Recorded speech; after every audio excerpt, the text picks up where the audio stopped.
Don't you think you owe it to yourself to look inside of you and to take the time to realize what you are here to do?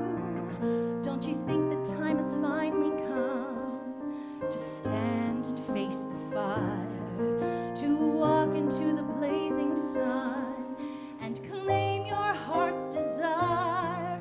You were placed upon this earth with a mission to complete, and the time has come, so stand up strong and claim your destiny. You must move in the direction of your dreams and act as if they've already come true, even when there is no hope, or so it seems. Move in the direction of your dreams.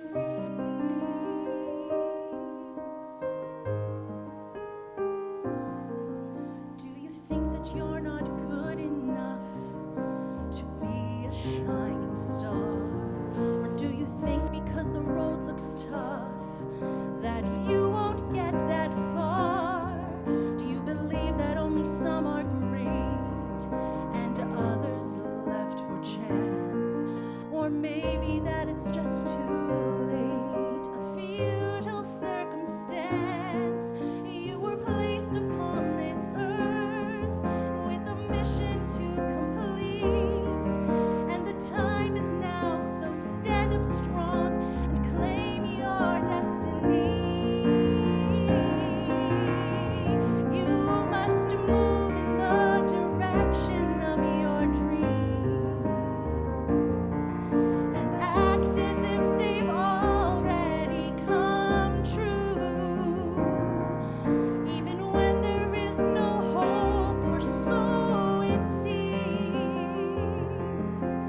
Move in the direction of your dreams. And when the world feels like it's crashing, crashing all around you, and the clouds of doubt are darkening your day, come and just be still and know that there's something deep within you that will always, always lead the way.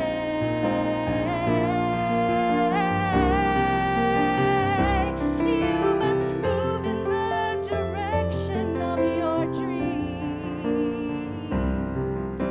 and act as if they've already come true, even when there is no hope, or so it seems. Move in the direction of your dreams. Move in the direction of your dreams.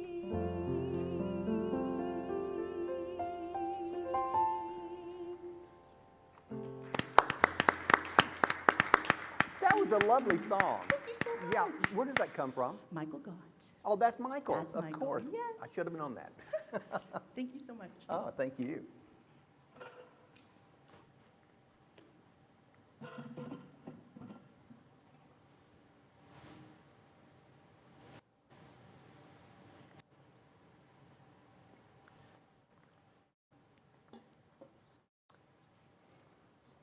Well, good morning. Good to see all of you. Glad to have you here. I'm glad to be here. I've got a really good joke for you today to start off. So a poor old lady was forced to sell her valuables to avoid eviction. As she rummaged through her dusty belongings, she came across a dull copper kettle.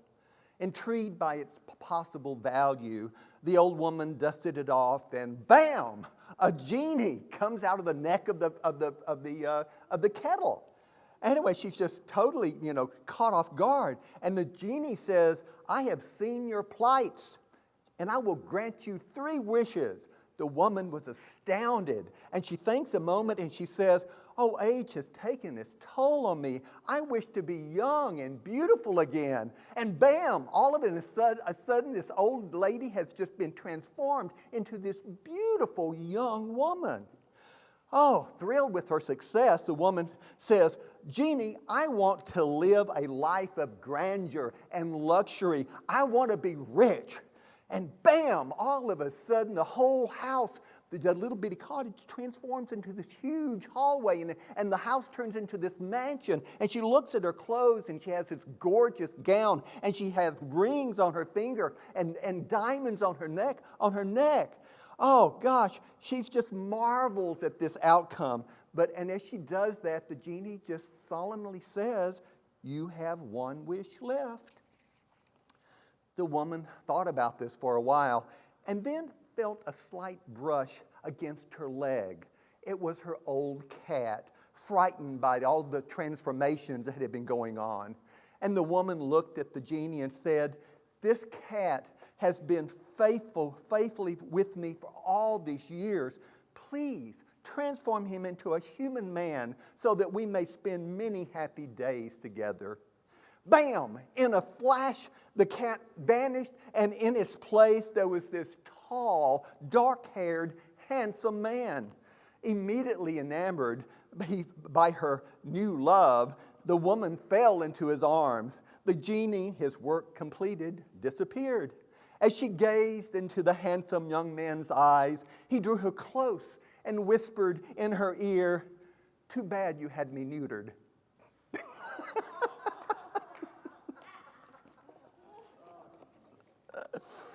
I enjoyed that. I read that. I just found that joke, and I thought, well, it certainly made me laugh anyway.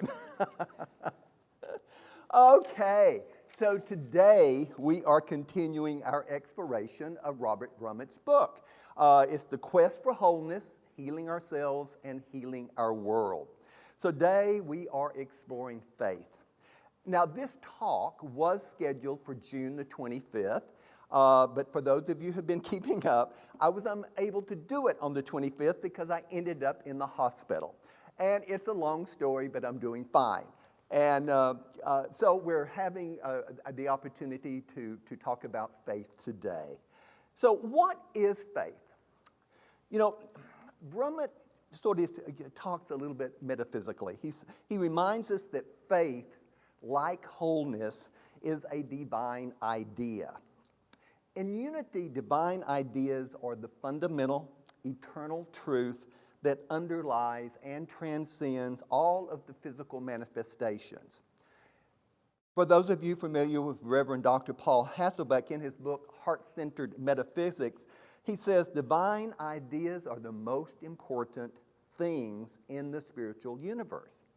All possibilities that exist and could exist in the relative realm are enfolded in divine ideas.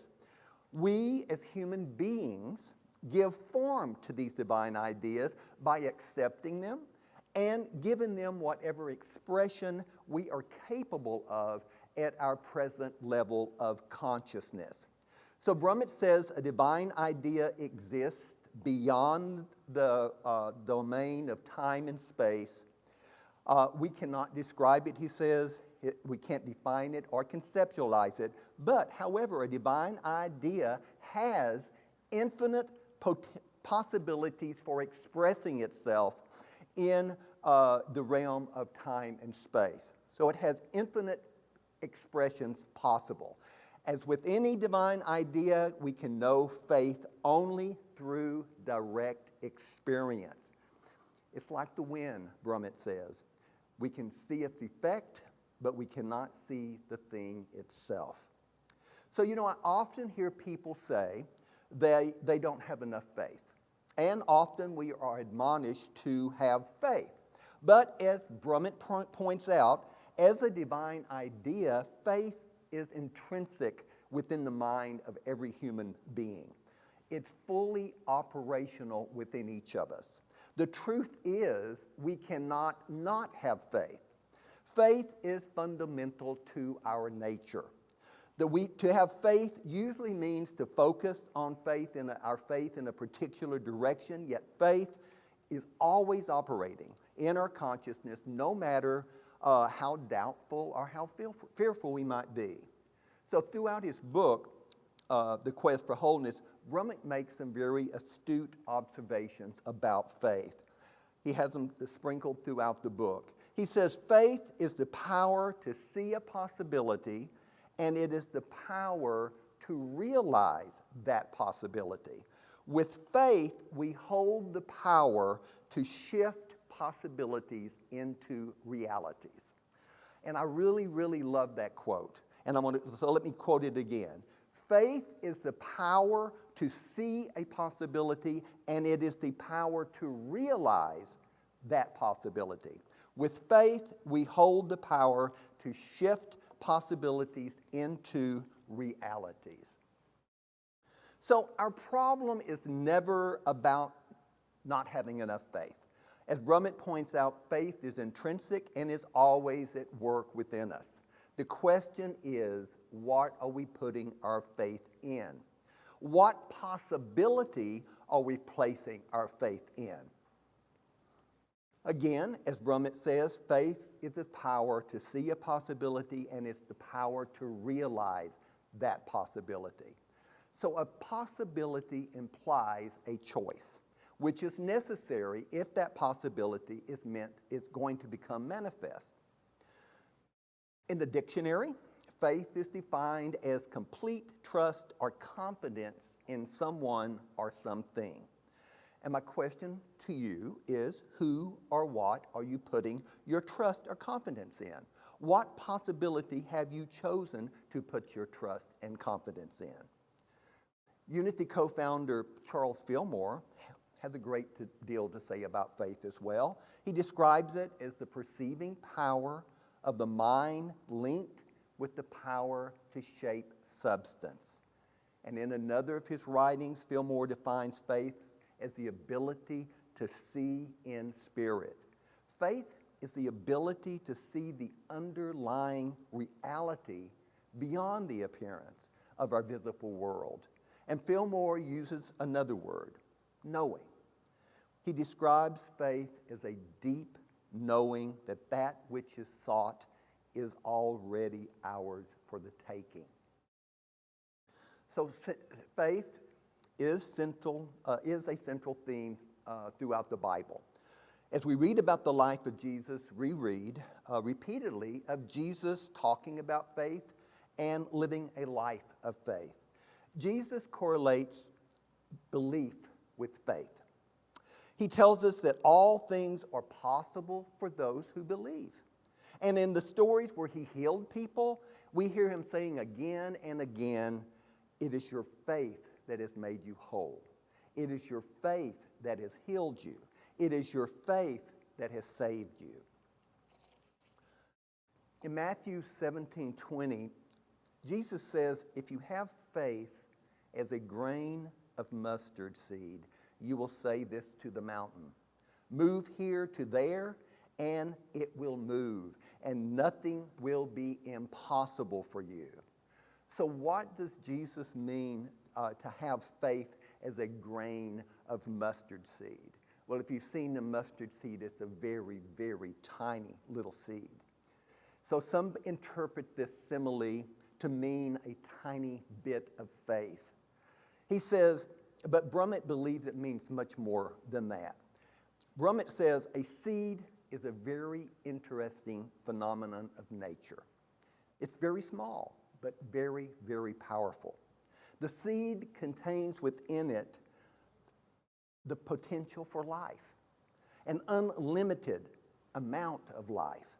An apple seed can create an apple tree, which can create apples, which can create more seeds, which can create more trees, which can create more apples, which can create more seeds, and so forth. So not just one apple lies within the seed. Each seed contains an infinite number of apple trees. The seed is a symbol of the unlimited creative power. Brummett says that is what faith is, an unlimited creative power. Faith has no limits, just as there is no limit to the number of apples that can be produced from one apple seed. Faith is the power to make the possible real, Brummett says. The object of our faith becomes real for us. Our very sense of reality depends on faith. It is the power that realizes, that is, makes real in our mind. Brummett reminds us that the reality that underlies all appearances is also the reality that underlies your body as well. This reality is perfect wholeness. This reality is manifest in the body through the power of faith. For Brummett, faith and spiritual healing seem like natural partners, and some people regard all spiritual healing as faith healing. I grew up in a Pentecostal church, so I'm very familiar with faith healing and the power of affirmative prayer. That's one thing the Pentecostals and Unity has in common, is this affirmative prayer. We see the truth behind the situation. We see the wholeness. If there's a disease, we see beyond the disease to that perfect wholeness that lies within each and every one of us. So faith healing is an effective form of healing for some. I've felt the power generated by faith gatherings of faith and people praying for people's healing. I've seen healings. I've experienced healings. And Brummett invites us to consider the term faith and its relationship to healing in a much broader concept than just faith healing. He says we will not limit the form in which faith can work, nor will we limit the form through which healing can occur. And we do not put any limitation on what we mean by healing. Healing is open-ended and limitless. Limitless in magnitude and in form. So, as Brummett notes, modern medicine has an ambiguous relationship with the concept of faith. Our modern allopathic system of medicine is grounded in the assumption of an object natural reality functioning independently of our belief system. In this view, medicine and surgery work simply because they change an objective reality. Yet every health professional knows that a patient's beliefs and emotions can have a major impact on his own health process. For many years, physicians have known about the so-called placebo effect. I'm sure most of you are familiar with it. You know, that's where they give you a sugar pill or an injection of water to a patient and tell them that it's real, the patient that it's real medicine. And the use of a placebo is a standard control component of most clinical trials of new drugs before they come on the market. So they're used all the times in studies. And often the placebo works as effectively as the medicine. And Brummett even points out in the past there have been cases where someone had an operation, they were literally cut open and sewed back up and told that a certain procedure had been taken place, and yet the patient responded positively as though it was exactly as they said. So Brummett called these forms of faith healing. These are forms of faith healing, and they display the very tangible impact that one's belief can have on our physical body. So there's been numerous scientific studies and surveys that have been done, and again, what they show is faith is a powerful element in both the healing and the prevention of disease. Robert, in his book, tells a story about his wife. Robert got ordained as a Unity minister back in 1980. And his first church was a Unity Church in Indiana that he got into in 1981. And just 6 months into the job, his wife was diagnosed with breast cancer. She had like 3 malignant tumors. And so the doctors immediately scheduled surgery. But what happened is Gail, went through quite a bit just dealing with this news. I mean, she was angry. She was frightened. She questioned her faith in truth principles, and she questioned her faith in God. Yet, beyond her fear, Gail knew that healing was possible. She had read the story, being in Unity for a long time, she had read the story of Myrtle Fillmore's healing many times. And if it can happen to Myrtle, she said, it can happen to me. And she repeated that to herself over and over. If Myrtle can be healed, I can be healed. So Robert and her talked together. They prayed together. They cried together. Both of them struggled. The night before the surgery, Gail couldn't sleep. So she got up out of bed and went into the living room. And when she got into the living room, she said it like there was a glow. There was this sense of light in the living room. And she heard a voice that said, "Do you believe?" And she said, "Yes." And it asked again, "Do you believe?" And she said, "Yes." And the third time it said, "Do you believe?" And she said, "Yes, just help my unbelief." And with that, the light disappeared. But she felt an inner light. She felt whole. She felt a complete, total change over herself. So the next morning, before the surgery, she talked him into giving her another exam. And the tumors were totally gone. Brummett's wife's experience may be typical of the spontaneous healing process, an initial response of anger and fear, a struggle between belief and doubt, a deepening faith through prayer, a final release of unbelief, followed by a surrender and peace. The inner knowing that healing has taken place and the physical evidence to prove it. In his book, Quantum Healing, Dr. Deepak Chopra writes, research on spontaneous cures of cancer conducted in both the U.S. and Japan has shown that just before the cure appears, almost every patient experiences a dramatic shift in awareness. He knows that he will be healed, and he feels that the force responsible is inside himself, but not limited to him. It extends beyond his personal boundaries throughout all of nature. Suddenly, he feels, I am not limited to my body. All that exists around me is part of myself.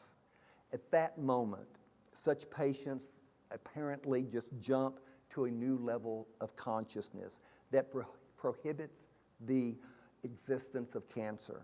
Then the cancer cells either disappear, literally overnight in some cases, or at the very least stabilize without damaging the body any further. So Brummett examines Chopra's statement in detail and shows how it explains some crucial elements within the spiritual healing process.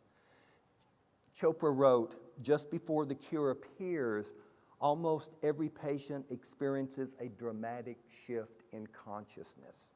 He knows that he will be healed. Brummett says usually the knowing precedes the physical evidence or the physical experience. We refer to this knowing as faith. Faith knows something to be real before the physical appearances of that reality. This faith is a result of a dramatic shift in awareness. This shift in awareness is the reversal of our ordinary awareness, which believes only when I see it is it real. So how does this shift occur? Can we will it? Brummett does not believe we can directly will this shift into faith, but we must be willing to let it happen. He writes, this shift can begin with a conscious desire for more faith, and perhaps it must begin with a desire for faith. Yet the experience of faith seems to come only after we surrender. At first, we see faith as something to get, but then our attitude shifts to one of allowing faith to enter. Chopra wrote, he feels that the force responsible is inside himself, but not limited to him. It extends beyond the personal boundaries throughout all of nature. Brummett says when we experience faith, it seems that it is a connection to something much greater than the personal self, and yet it is not entirely outside of us. Faith is both the cure and the result of the connection. Faith occurs when we know that we are not separate, isolated beings, but are an integral part of a much greater wholeness.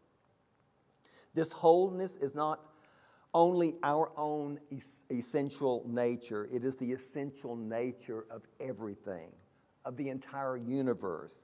As Chopra puts it, suddenly he feels I am not limited to my body. All that exists around me is part of myself. So as Brummett points out, the notion of our oneness with all that exists is found in all mystical literature. The idea that our separate existence is an illusion is the foundation of Western mystical tradition and most of Eastern philosophies as well. It's a corollary to Unity's first foundational principle, which states there is only one presence and one power in the universe.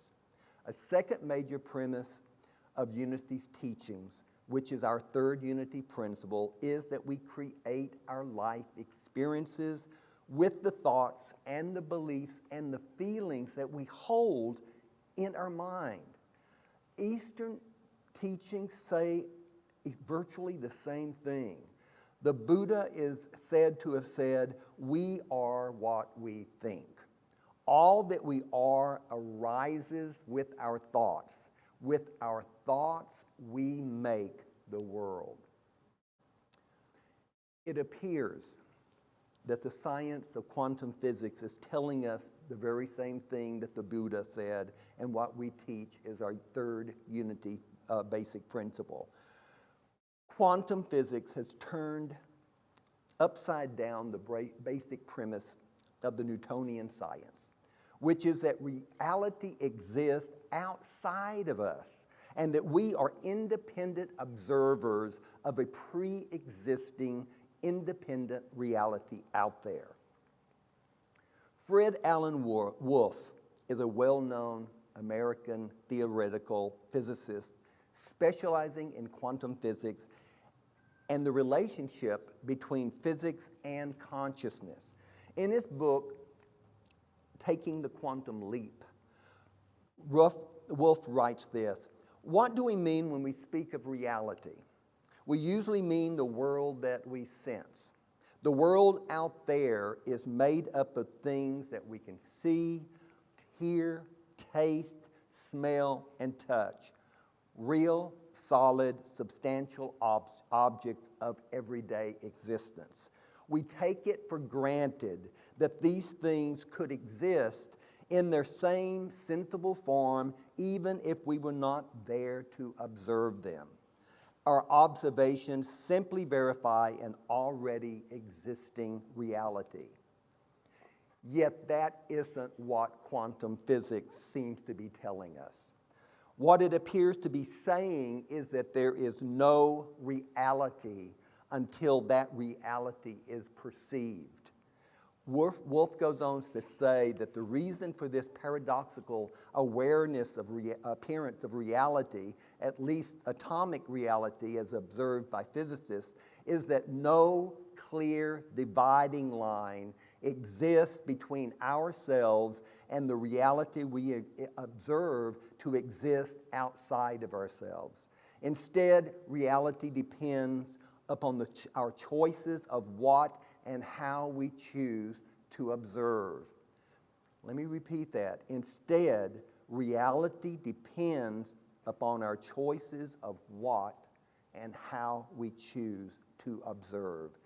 These choices, in turn, depend upon our minds, or more specifically, the content of our thoughts. Brummett says, in a sense, Wolf is speaking of faith.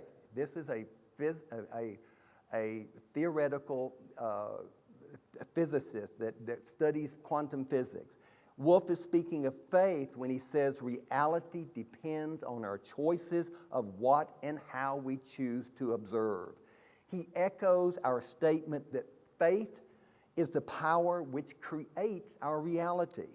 Our belief that reality exists outside of ourselves is the result of our choices of what and how we choose to observe. Brummett says it would be just as valid to assume that the world we see outside of us is as much a part of us as our thoughts and our feelings.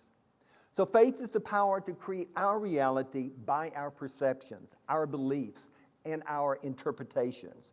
Seeing is believing, and yet believing is seeing.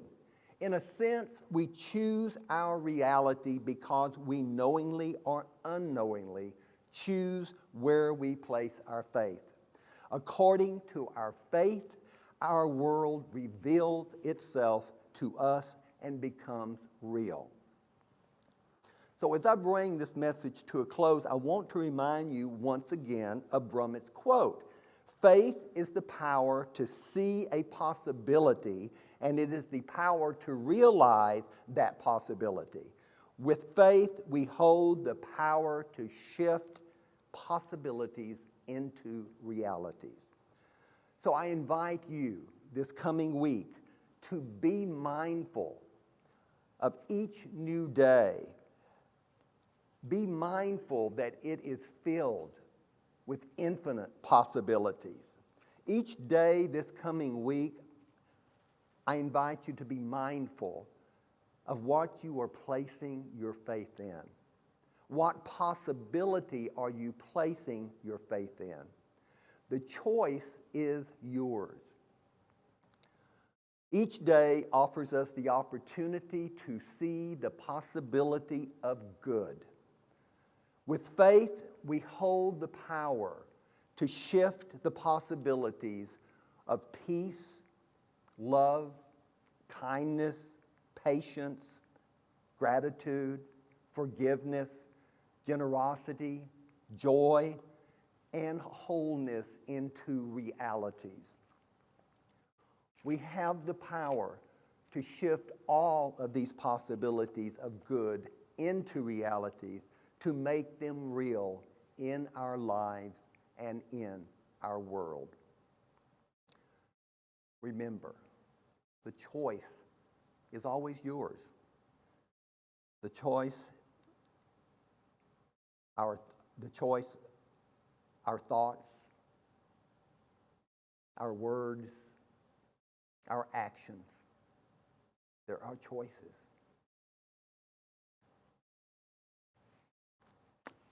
Bless you. Let's prepare for meditation. So just take a moment and just settle into your seat.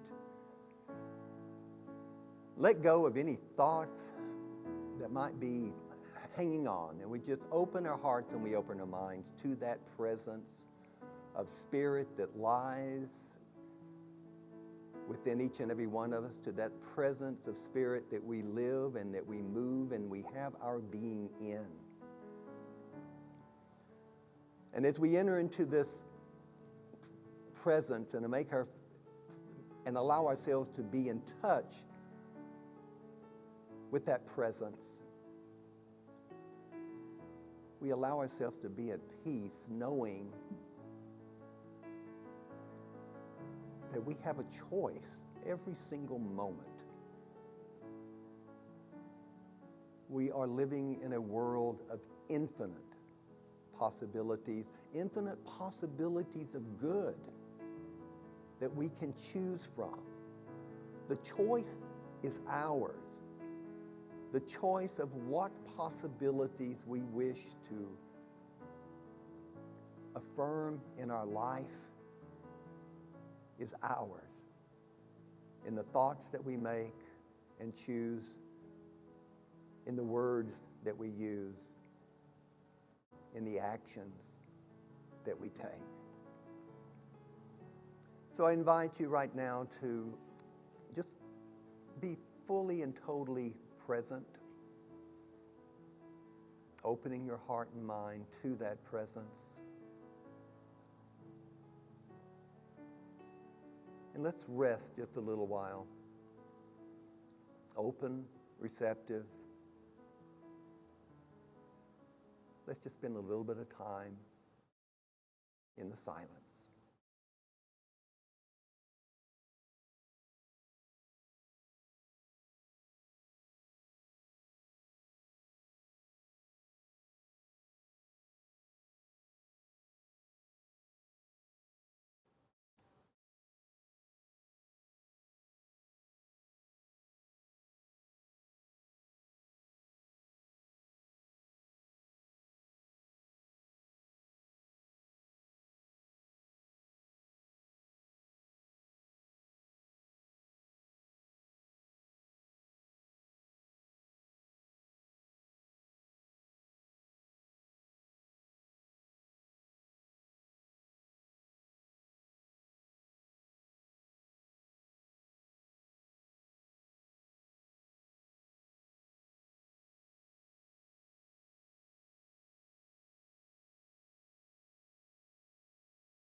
As we begin to bring our attention back to this present moment, to this room, let us remember